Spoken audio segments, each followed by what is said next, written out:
Hello YouTube, and welcome to my video. It's the Expat Gunner here. Now, I've been meaning to make a video for quite some time, just never really got round to it. I wanted to share some of my experience from my journey into firearms, owning a firearm, carrying a firearm, using firearms for competition pistol shooting, IPSC, and just just talk about the subject and go from there. I don't really have any script or format that I'm going to follow. I'm just going to kind of talk a little bit and see what happens. I'm hoping on you, the viewers, to provide feedback and give me some understanding of what you'd like to see from future content and go from there. So just want to get started. So I would consider myself as a relatively new firearms owner. I started in early 2019 when I started training for my weapons permit, which I then acquired in April, and I've been shooting ever since then. So I train for IPSC competitions, so with my local club I'm shooting twice per week normally, and I'm trying to look at doing level 1 and level 2 competitions once every month or so, depending on time and availability. So as you can tell by my accent, you may notice that I'm actually British, but for the British audience members out there, you will probably understand that in England particularly, we can't own handguns, specifically pistols with short barrels, as they were outlawed in the late 1990s, I believe. I think the only place in the United Kingdom where it's legally permitted to buy pistol firearms is Northern Ireland, and that remains true to this day. So I've been living in Estonia now for just over 2 years. I moved over the end of the summer 2018, and to be honest, when I came here I was not aware of the gun culture or that Estonia had a thriving gun culture. It wasn't until about 3 months of living here that I started to understand that there were gun ranges. There was a popular gun culture in relation to sports shooting, hunting, as well as the ability to carry a concealed firearm for protection of oneself and property. So I was intrigued after a visit to the range.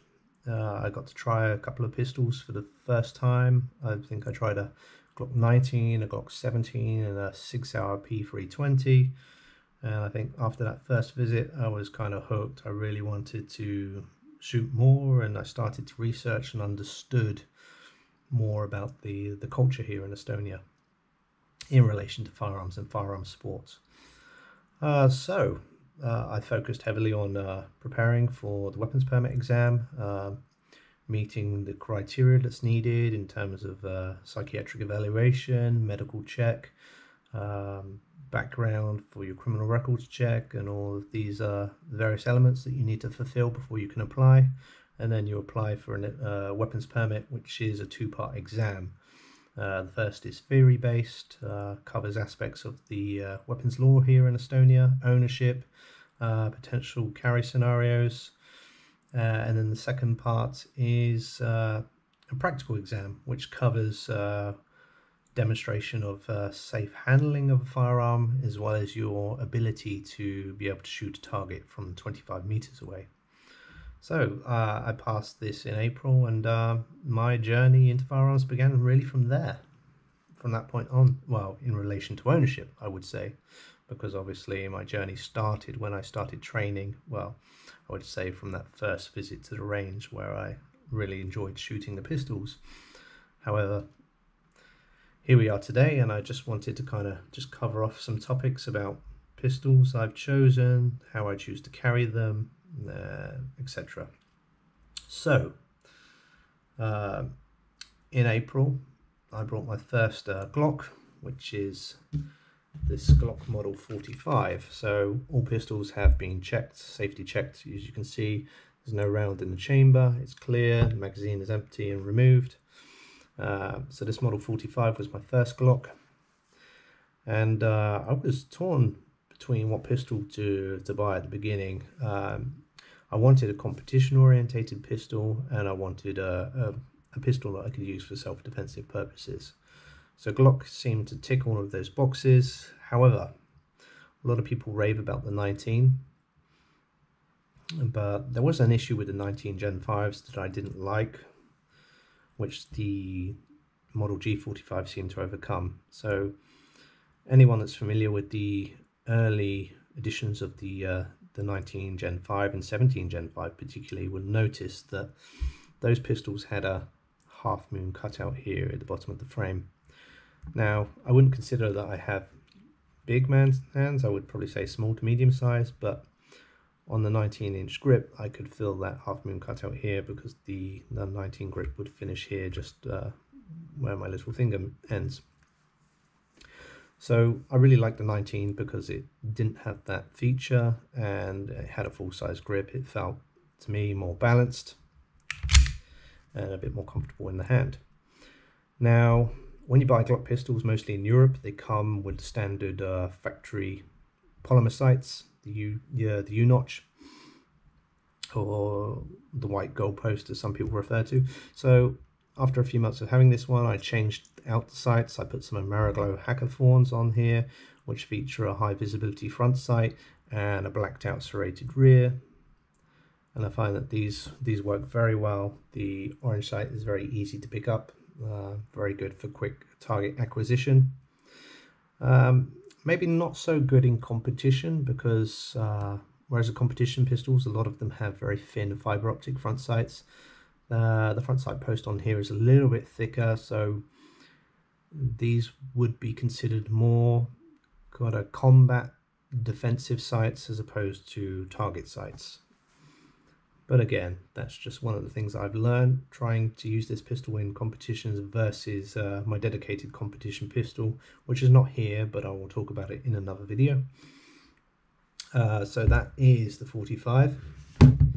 A few months later, I decided to actually get a 19 also, but this time I went with 19 Gen 4, and there are a few reasons for this. The first reason was, at the time I purchased this in 2019, the Gen 5 Series 19 still had the half moon cutout in the grip, which I didn't like. And the other reason is because I trained with a 19 Gen 4, so this was my introduction into using Glock pistols, also the pistol that I trained with, and the pistol that I actually had to use for my exam. So it made sense to get a Gen 4. A lot of people complain about the finger grooves not fitting their hands, but for me, it fits quite well and it's quite comfortable.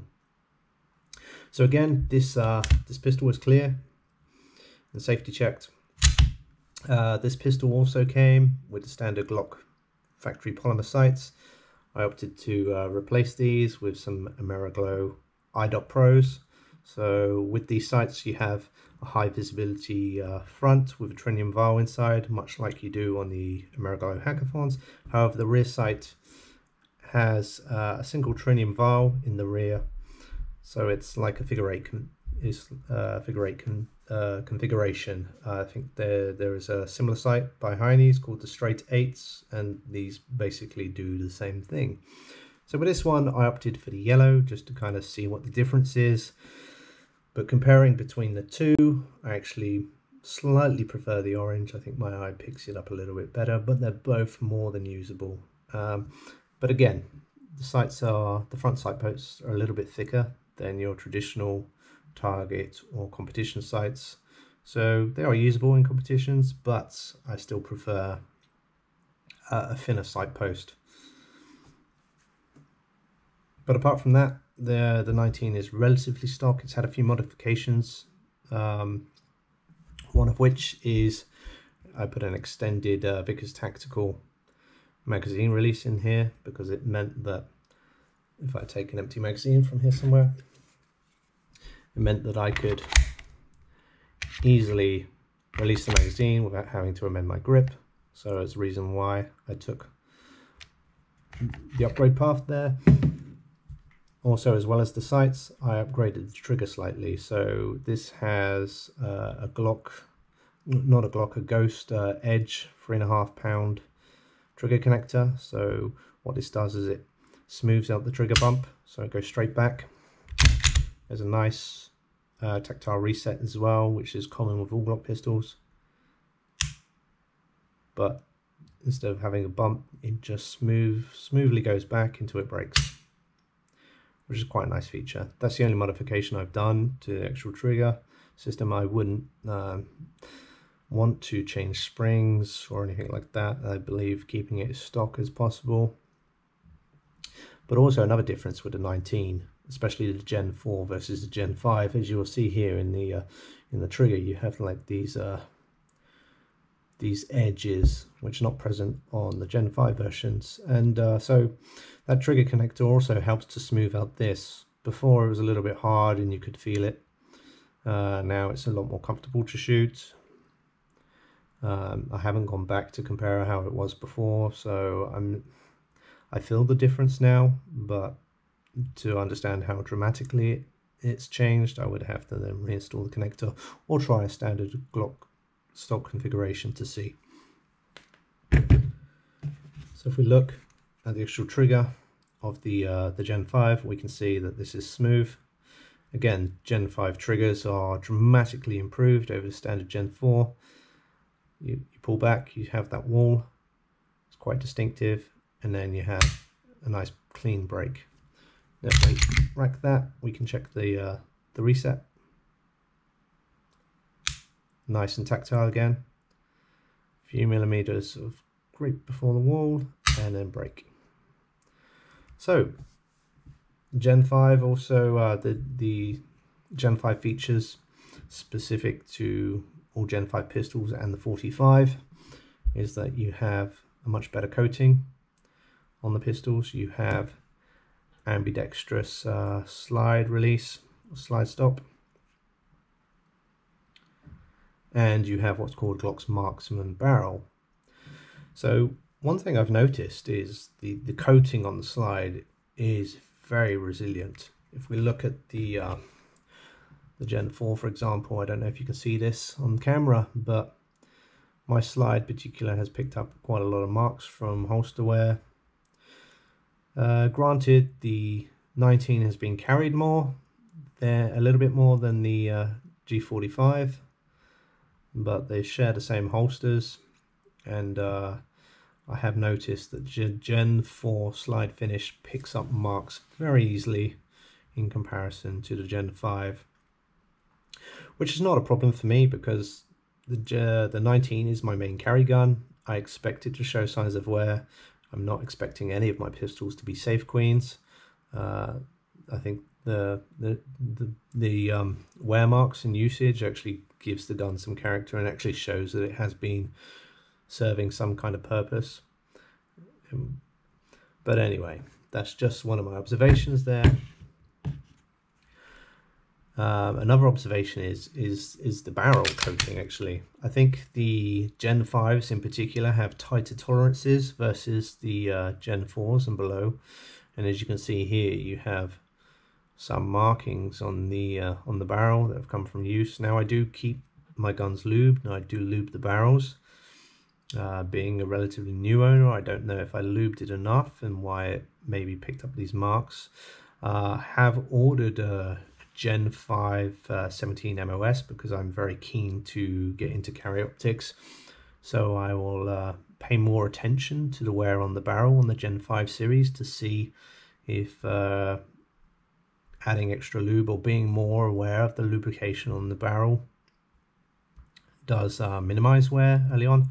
Anyway, it hasn't affected the performance of the pistol and it's purely cosmetic, but I am interested just to see how that wears on a new pistol, because I had no basis for observation before, but having owned a Gen 4 versus a Gen 5, I can see some very clear differences between the two. If we look specifically at the barrel wear on the Gen 4 19, they've got very similar round counts. I think I've got about 3,000 through the 45 and maybe about 2,700 through the 19. But as you can see, the barrel has none of the wear marks that are present on the on the G45, which has the Gen 5 features.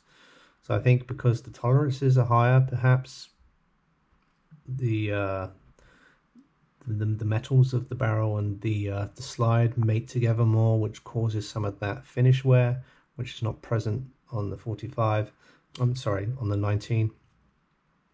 But who knows? I think when I get my Gen 5 17 MOS, I will pay more attention to the wear and how the gun breaks in over time to get a better understanding.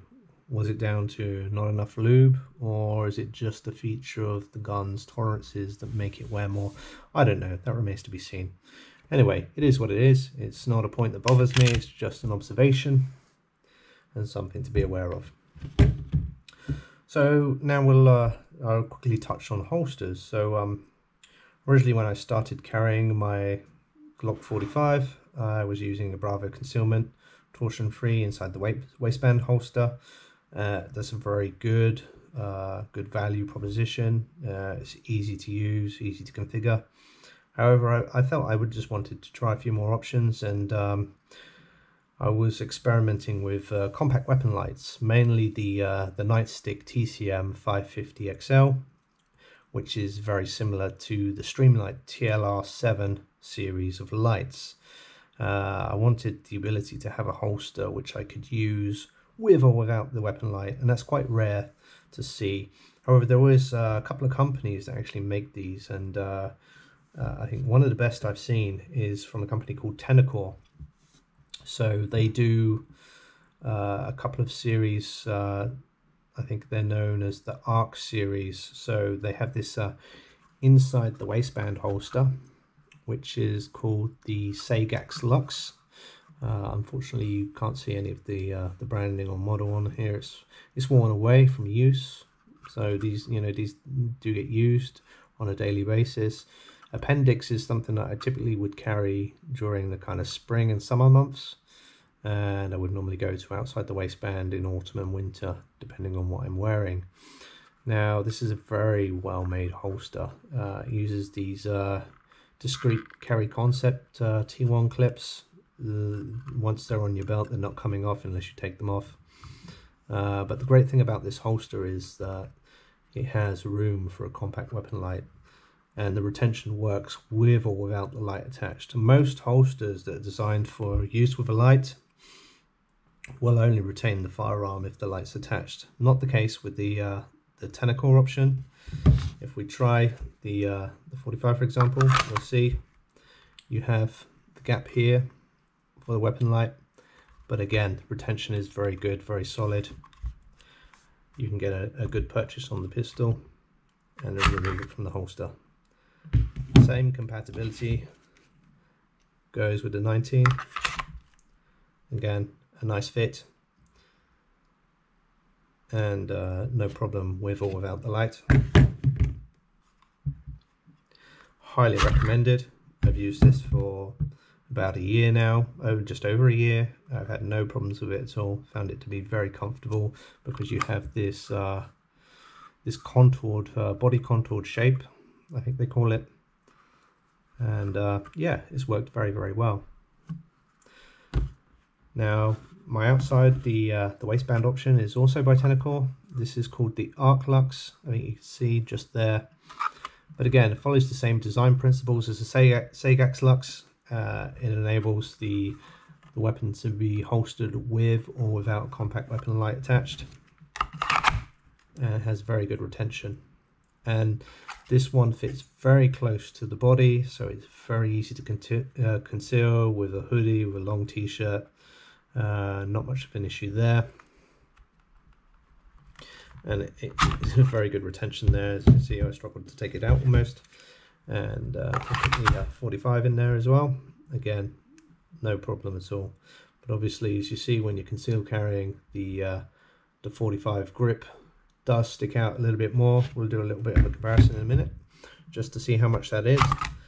But again, highly recommend the Tenicor options. They're great if you are going to have a pistol where you're going to sometimes use a weapon light attached, or if you have different configurations of the same type of pistol.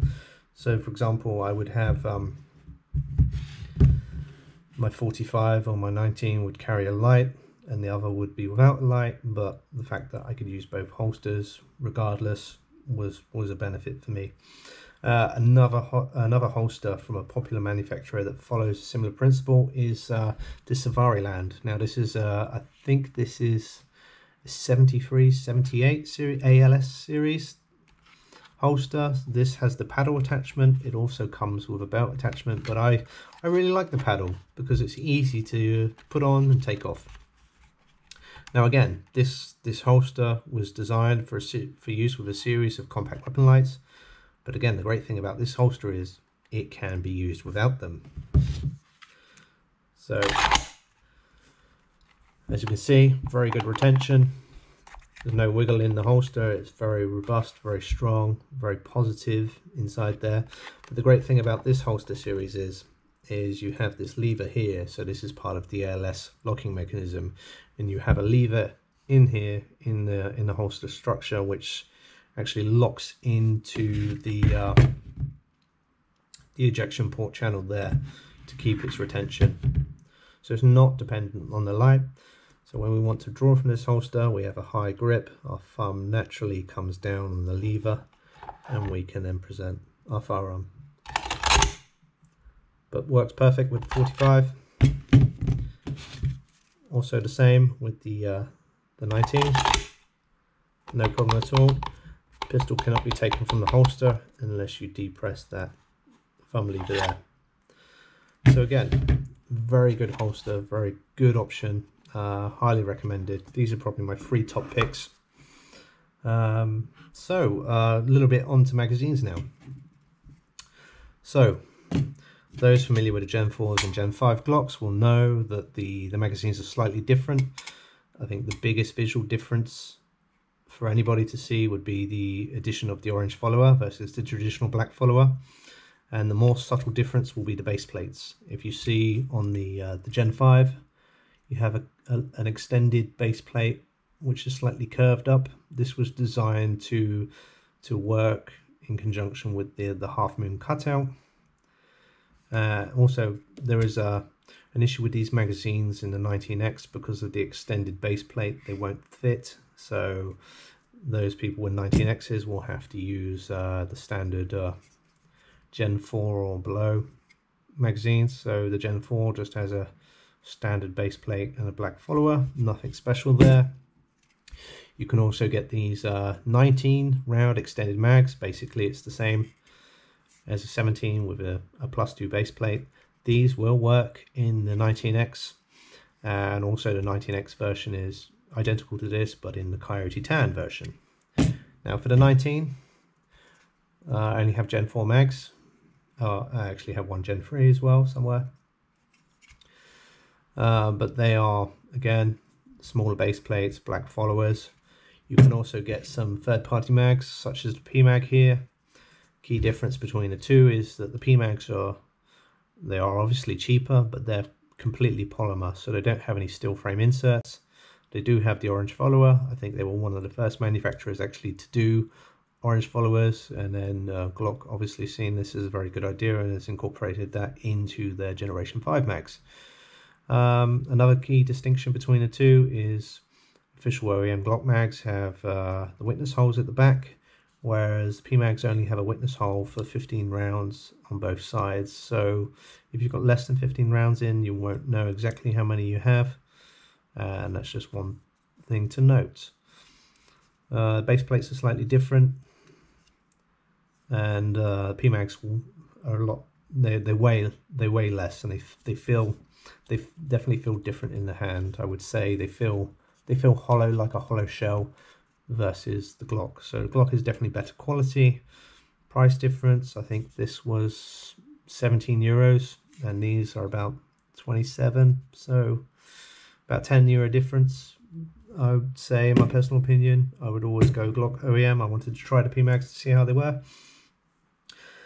So so that's kind of a wrap up for the Glock pistols. But why did I choose a Glock? That was one of the fundamental questions I kept asking myself initially at the beginning. because when I was first exploring what options, I wasn't particularly attracted to the Glock pistol. I thought they were a bit boxy looking, a bit square, especially if you look at the Gen 4. You can see it's very kind of boxy, lots of straight angles, very utilitarian looking. There were a lot more pistols out there on the market that looked more attractive, from the likes of HK, Walther, SIG. But it wasn't until I started training with the Glock that I started to kind of research and try to understand why they'd become so popular, why the Estonian police force were using them as their main sidearm, why all the instructors were training with Glocks. So it piqued my interest, and so I started to look, research, understand the backstory, how Glocks came to be, from the original Glock Austrian military tender in the 1980s to where they are now, and understanding that they are probably one of the most reliable pistols on the planet, and probably one of the most popular in terms of numbers sold as well. And I think for me that was important. If you're going to carry a defensive pistol of any type, then you want it to be completely reliable. I mean, my view on concealed carry, or having a pistol or a firearm in general for self-defense, is it's better to have it and never need it than to need it and never have it. And I think that rings true to the kind of reliability that you want to have from your firearm as well. You know, if you're ever going to have to rely on it, you want to make sure it's as reliable as it can be. So Glock kind of ticked all of those boxes, and throughout time I've grown to really like them. I never envisioned that I would be a Glock fan, but it's kind of happened through training, through experience, through education. And but again, you've got to look after them, you've got to lube them. A lot of people say they can run dry. I wouldn't recommend it.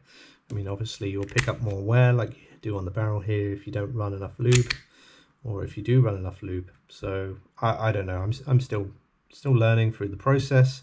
I just wanted to share some of my thoughts, and yeah, I'm quite happy with what I've chose. My competition pistol is a CZ Shadow 2. I'll do a separate video on that. But really this video was just to kind of focus on how I got into firearms, what I'm running at the moment, and to go from there. If you like this video, please comment, please leave some feedback, what you'd like to see. I will do future videos which will go a bit more into depth into certain features.